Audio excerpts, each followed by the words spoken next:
Hi there, my name's Ann. I'm with Nurtured Noggins, and today I want to talk to you about dealing with the natural fears that we feel as a parent. There's just a few things that I want to suggest that you can do that will help you kind of work through these things as they come up during your pregnancy and as a new parent. And so the first thing is to really ask yourself, where does this fear come from? Is it things that I'm reading? What am I consuming that's making me feel fearful? Are people saying things to me that are very negative or fear-inducing?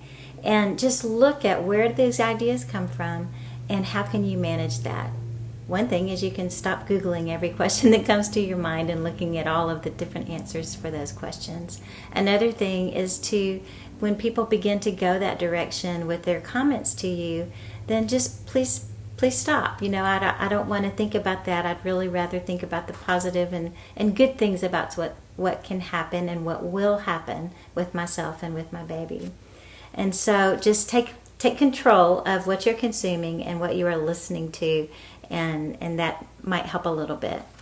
Another thing is to find a trusted friend that will listen to you, help you say your fears out loud, who will not solve your problems or give you the answers or do all of those things that can be kind of annoying when you're in a vulnerable place, but just listen to you and give you some comfort and empathy and compassion to help you work through your fears. And then together you guys can come up with ways that you might be able to manage that. Another thing you might try is journaling your fears. I know that when I am going through difficult times, I seem to journal a lot. And so write down what it is that you're thinking, what you're feeling, and oftentimes just that practice of writing it down will help you to lessen that fear. Another tip that I have is that in your journal, you could write down what you're afraid of. Write it in pencil, and then just write your fear, give it some space, and then write your next fear, give it some space. Write your next fear, give it some space, and then take a moment and then go back, and in that space underneath the fear, where you've written it in pencil, in pen, write the answer to that fear. So if your fear is that your baby's going to die of SIDS, that is a real fear. But the truth is, what is the truth about that? The truth is that most babies, the majority of babies, live fine and healthy. That doesn't happen to most people. I don't know anybody personally whose baby has died of SIDS. I read about it and I'm scared of it, just like everybody else is. But the possibility, the probability is very low.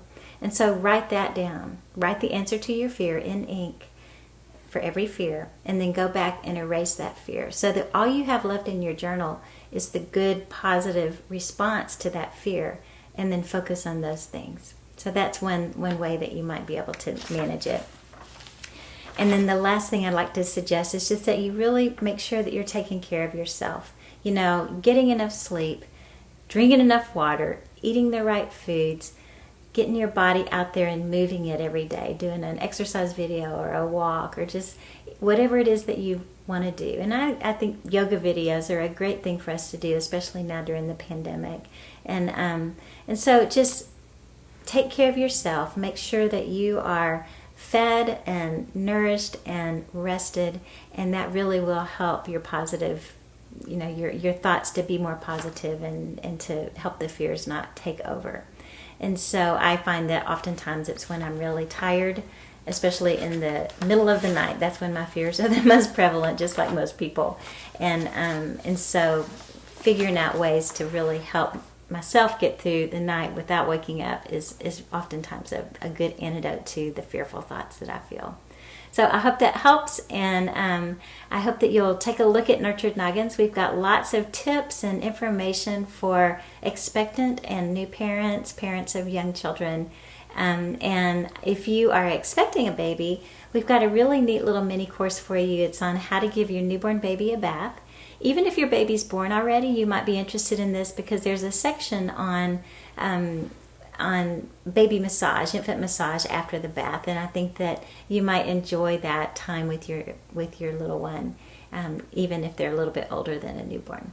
So take a look. I've got the link here in the comments, and I will see you next time.